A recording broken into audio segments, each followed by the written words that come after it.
I'm Rakhi, and today I'm going to conduct the session of class 11, and today's my topic is the plant physiology. In the plant physiology chapter, today we are going to learn the parts, that is the transport in plants. This is the first chapter of 11th standard in ICSE books, and whatever the different learning objectives are including in this chapter, these are first objectives, that is the transport over short distance, that is cell to cell movement, methods of cell to cell movement of water, osmotic relations of the plant cells, transport over the long distance from one part of the plant to other, that is fifth one, that is the transpiration, sixth, that is the uptake of the transport of the mineral nutrients, and the seventh, that is the phloem transport or the flow of the source to sink. Friends, in ICSE syllabus, there are this much 7 points are including in this particular topic, that is the transport in the plant. So among all these are the 7 topics. Today's session, I am going to explain the first 2 topics little bit elaborately. That is the transport over the short distance to cell to cell movement, and second one, that is the methods of the cell to the cell movement of water. So before I start this chapter, a short explanation I have given the 2 tissues about the plant's body. As a 11th standards, you are already familiar, that is the 2 type of the tissues, as a xylem and the phloem. It is present in a plant's body, and this together known as the vascular tissue. Is it? These are the function of the vascular tissue. They are carry the water and the minerals in the part of the root, the uptake of the water of the body of the plant. And secondly, that is the phloem. They carry out the food materials or the minerals, waters, or everything in the upper section of the plants. Is it? So in the sheet's germination time, the plumule part, that is grows up, and that is a build up the shoot system, and the radical part, it is goes down in the underground of the soil, and which is constructed the root systems. These are the 2 different systems, contain the 2 different type of the tissues. The root system, that is the containing xylem tissues, and the upper part, that is the shoot system, it is consist of the phloem tissues. So now students, that is the transport in the plant, the 2 different things transport is mainly basically we discuss in this chapter. That is the first one, that is water and the minerals from the soil must be absorbed by the root and transport up to the leaves and the other parts of the plant body. This is called the transport of water and the minerals. And secondly, that is the photosynthesis time, photosynthesis process. The leaves produced the glucose or the sugars, and this must be carried to all the living cells throughout the plant's body to be used the store also, and this is the translocation of food. So these are the 2 points, the transportation of the water and the minerals and the translocation of the food. These are the 2 points are basically we focus in the transport in plants this chapter. Now we are going to learn that is the direction of the transport and the type of the transport in the vascular plant. The second slides which I display on the screen, it is very clearly explained the type of the transport and the direction of the transport. So friends, the 2 type of the transport mechanisms normally we found in the vascular plant. The 2 type of the transport mechanisms are found in the vascular plant. One type of the transport mechanism, that is use the energy and transport the water and the mineral salts into the cell, and another type of the transport which does not use the energy but it is allow the water and the minerals and all these are the other particles or food particles, whatever it is transport one part to the another part of the cell. So normally the transport over the short distance, it may occur without using the energy in the process by diffusion, facilitated diffusion, osmosis, and the imbibitions, or the use of the energy by the active transport. So first, that is the 2 type of transport, that is either it is the short distance transport or it is the long distance transport.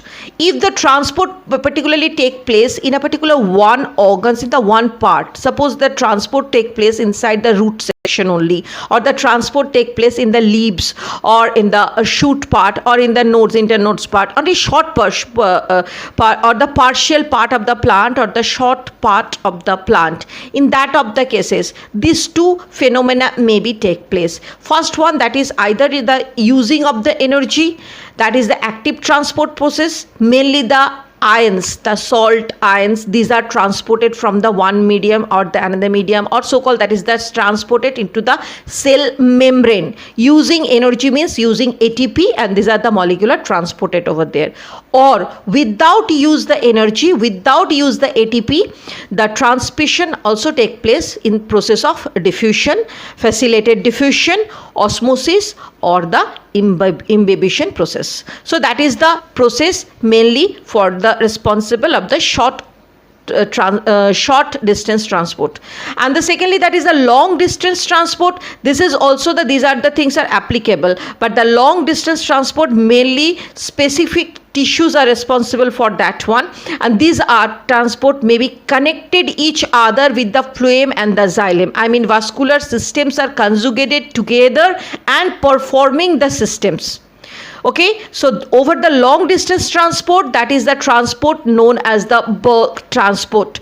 This is the known as the bulk transport, means the huge amount or the whatever the body require of the plant body, the big trees or the big plants, whatever the require amount of the waters, it is transported from the xylem to the phloem. That is the bulk transport, that is the long distance transport, or the bulk movement of the substance through the vascular system is known as the translocation of food also, because the food, whatever the photosynthesis period prepare on the particular part of the leaves, that is the chloroplast photosynthesis period, the glucose production take place.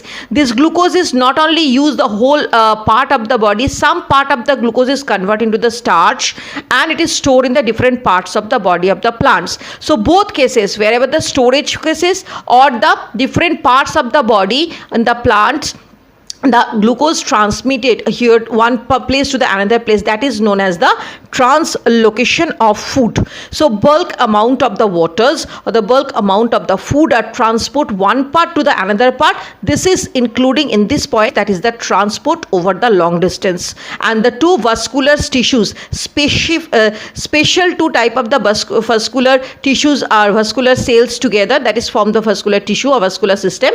They are performing this task, and the short type of the distance, that is covered up by the either using of the energy, that is the active transport process, or in the without use of the ATP, without use of the energy, that is the diffusion, facilitated diffusion, osmosis, or the imbibition process. Friends, in class 10th standard, you have already familiar about these topics, that is diffusion, facilitated osmosis, imbibition. Facilitated diffusion is the new topic. It is you have to learn in this chapter only.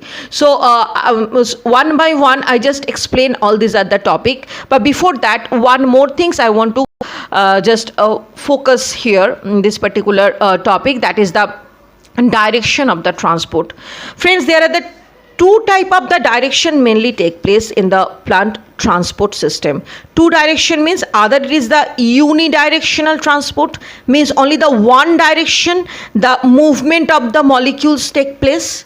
That is the you understand which point I want to focus, that is the water molecule flow through the xylem. It is always unidirection, means the water molecules absorbed by the root hair, it is just one side, and I mean for the lower wards to the upwards, the movement of the water molecule take place. It occurs as the upward flow from the root to the stem and to the leaves through the xylem vessel. So this is the movement of the water molecule through the xylem, that is the unidirection transport. Or the second one, that is I'm telling multi-direction transport, or here it is we can also differentiate, that is the bidirectional transport also. What is bidirectional transport and what is multi-directional transport? That is the bidirectional transport means students, I already told you during the photosynthesis period, the food are prepared or so called, that is the glucose store into the part of the leaves, that is the chloroplast part, and these are the food are or the glucose are circulated throughout the body of the plant, or somewhere this glucose are in converted into the starch form and it is stored in somewhere. So this is the two functions maybe take place. So the organic compound synthesis in the photosynthesis are transported in the downward direction through the phloem and sometimes store in the storage organ. The nutrients from the storage organ transported in the different parts of the plant in the bidirectional form. So bidirectional actually indicate the production of after the production of the glucose, either it is circulate throughout the body or it is stored somewhere in the part of the storage part. We are already familiar the different storage part of the plant. Maybe it is a fruit, maybe it is a root, maybe it is a stem or the leaves, any edible part of the plant where the food stores by the plant, that is the storage part of the plant, and there the food are storage over there, that is the bidirectional form. The foods are molecules are moved over there. And the secondly, I'm just telling you in this particular point, the multi-direction form, actually the transport of the mineral nutrients. Friends, the water molecule absorb the water and the minerals together through the xylem. The water and the minerals flow on the upwards in the body and it is spread throughout the body of the plants. That is the unidirectional, it's okay. But after the water flow in the different parts of the body of the plant, then whatever the molecule of the minerals are present, either it is present in form of the ions or in the salt form. So wherever these ion forms using the ATP, the active transport process, the cells are absorbing these are the mineral nutrients. There are one more process is there, that is facilitated diffusion process. For the next phase in this session, I explain that particular topic. Today I am going to explain the diffusion topic. So a very little briefly, I am just telling this one.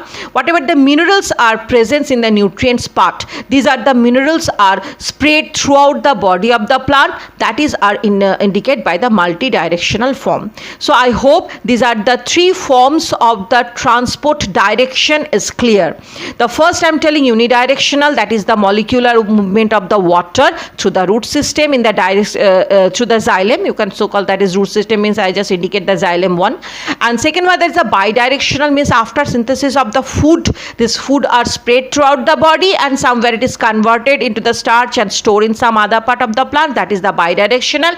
And the third, that is the multidirectional, that is the whatever the mineral salts or mineral nutrients are present in the food, this is the storing in the some places, and that is the multidirectional forms. Okay, so these are the two things are very important for the transport of the plant, that is that which direction the flow of the transport take place, that is the uni or the multi-direction. And the previous slide I already told the type of the transport, that is the two type of the transport, either the transport take place in the long distance or the transport take place in the short distance. I hope it is clear for everyone. Short distance, this is the diffusion, facilitated diffusion, osmosis, imbibition, or the active transport. These are the process used, or these are the process applicables over there.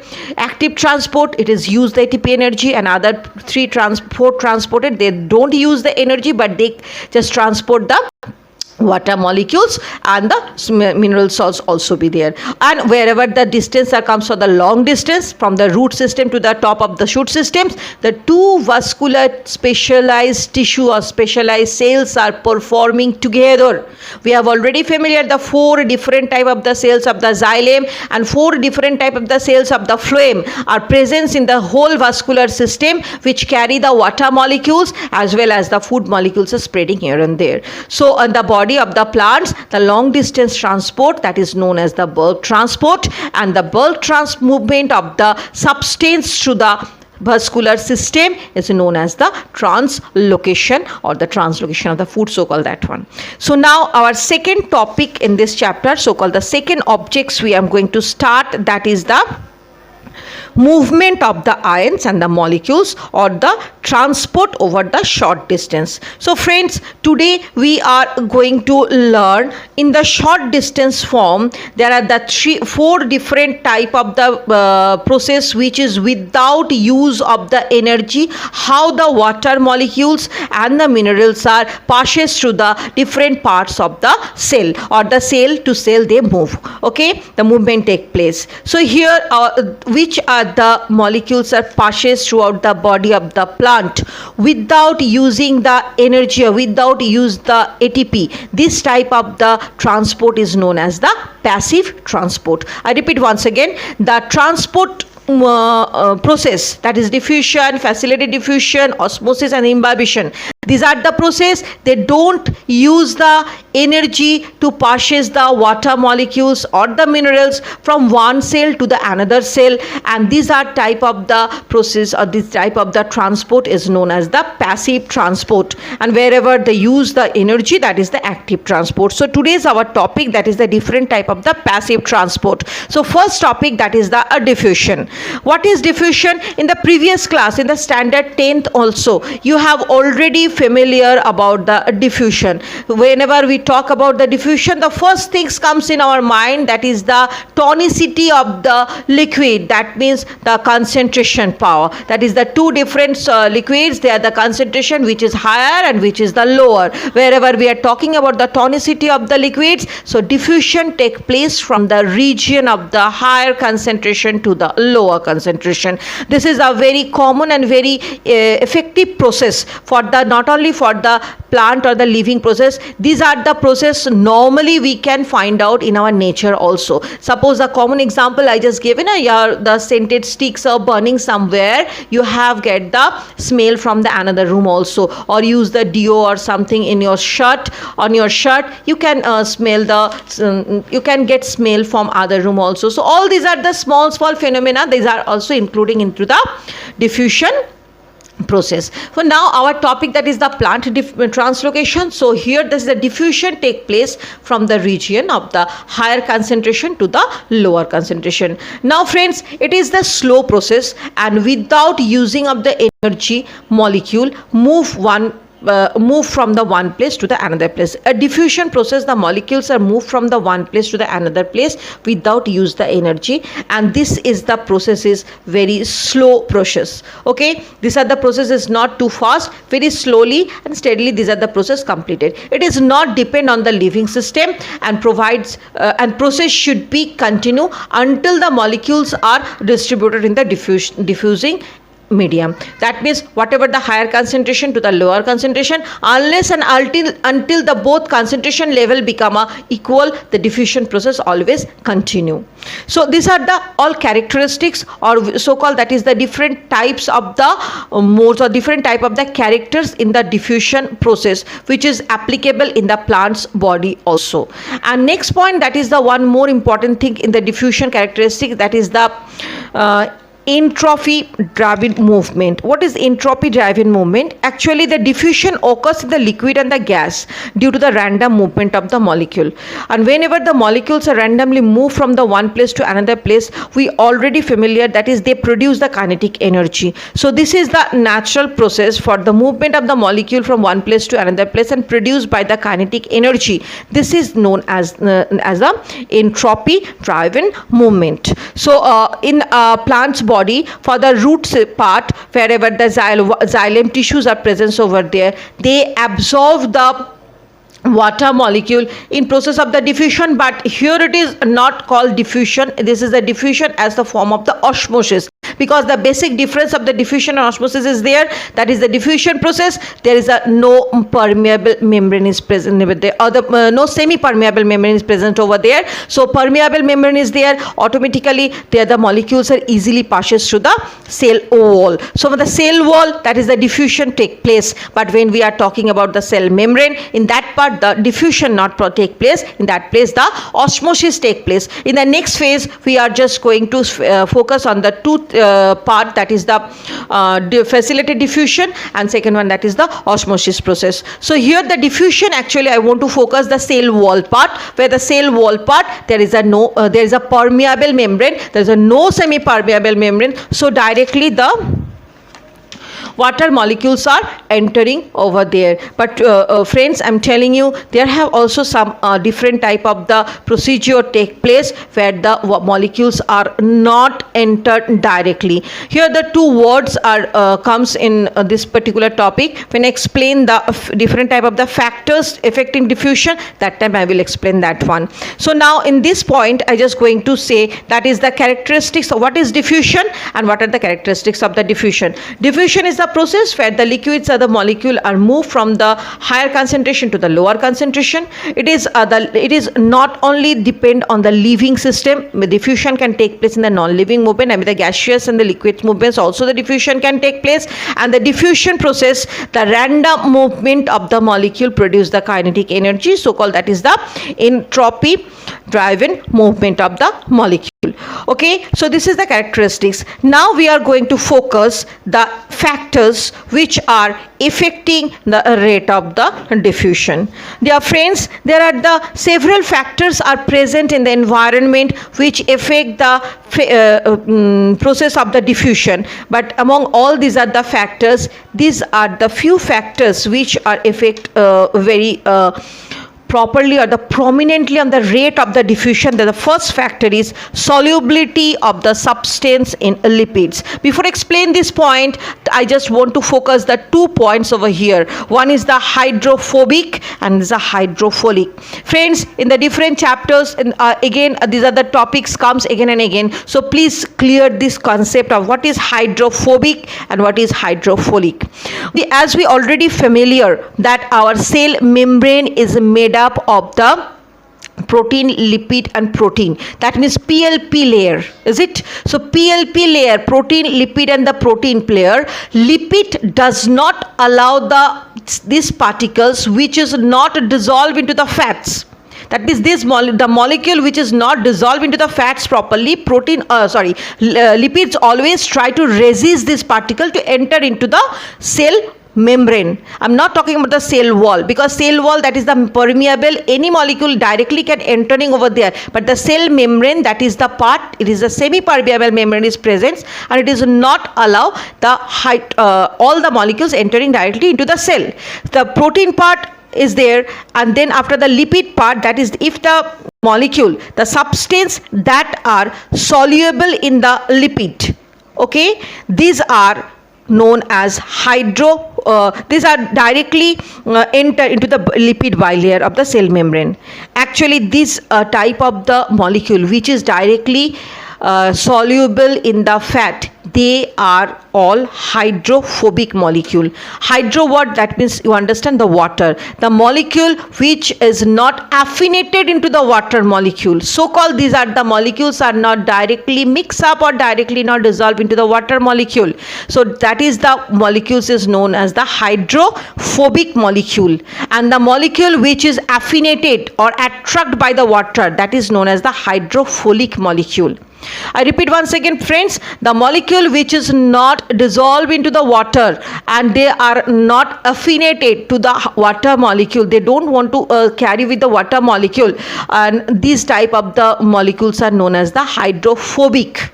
And these are molecules obviously dissolve into the fat and very easily passes over to the fat lipid layer. And the molecule which are affinated to the water or easily dissolve into the water, these molecules are known as the hydrophilic. Obviously they are not mixed up with the lipid and they resist by the lipid layer. So diffusion process, the substance that are soluble in lipids diffuse readily through the lipid bilayer of the cell membrane, and the substance with the hydrophilic, that is cannot passes through the lipid layer. In these cases, the diffusion process, these are the things are applicable, but still the process is continue because there is the facilitated diffusion. Also one more diffusion process is continue, and that process, the two transport proteins are play a vital roles. In the previous phase I just for the next phase I just explained that one. These are the two transport proteins play a vital role, and one the carrier protein, another is the channel protein. So these are the proteins that play a vital role, and they help to pass. These are the hydrophilic molecule to the effective part of the fat lipids layer. So first, that is the factor which affect the diffusion, that is the solubility of the substance in the lipids. Second, that is the size of the molecule. Friends, the macromolecule or the molecule of the large size cannot pass through the diffusion process. It is the diffusion process strongly oppose this type of the molecule. Where the molecules are size a little bit small, they can be easily passed through. Secondly, the third point, that is the charged molecule. Whatever the charged molecule, actually the charged molecule, that means I just want to say that's a molecule in presence of the ionized form. In the ions are passes through the ionophores or the charge channel. Again, I am just focused the same topic, that is the diffusion, normal diffusion process. The charged molecules are resist to passes through the cell membrane, but in that cases the facilitated diffusion process, the carrier proteins and the channel proteins, two type of the proteins can carry this type of the molecules and help them to process to the lipid layer. So small uncharged and the polar molecule can be diffused through the lipid layer, but the charged molecules are not diffused from the lipid layer. Third, the next point, that is the temperature. When the increase of the temperature, that is leads to the increase in the rate of the diffusion, because it increases the kinetic energy of the diffusion particles. When the kinetic energy increase, the diffusion rate become decrease. Okay, so now that is the density of the diffusion substance. This is the actually it is the law of the Graham's law, that is the diffusion of the Graham's law. Is the laws are very common, that is the rate of the diffusion is inversely proportional to the square root of the density of the diffusing substance. That means the rate of the larger of the molecule, slower will be the rate of the diffusion, and wherever the molecules density are big, the process of the diffusion rate become decrease, and molecules are the molecule density is the smaller one, the diffusion rate is increase. In that cases, the rate of the diffusion is inversely proportional to the square root of the density of the diffusional substance. Larger the molecules, slower will be rate of the diffusion, and this is called the Graham's law of the diffusion. Okay, so next point, that is the diffusing medium. Obviously, in the higher density of the diffusing medium, lower the rate of the diffusion. Gaseous molecule diffuse more rapidly in the vacuum than in the air, and the rate of the diffusion is inversely proportional to the density of the diffusion medium. So that's all today's chapter, friends. I hope everybody understand the topics. The first two topics I want to explain very easy and the comfortable and the cozy way. I will try my best. I hope you have already understand, and if you understand the chapters, please you make a comment in the comment box. You just click the like and then share the videos also. Okay, for the next session or the next phase, I will going to explain the next part, that is the facilitated diffusion and the osmosis process. So if you have any other queries regarding the explanation of the chapters, please you are welcome in my chat box. You just click the like button and share this video, and thank you so much. And just for the click the bell icon for my latest updation also. So thank you very much for watching my videos, and goodbye.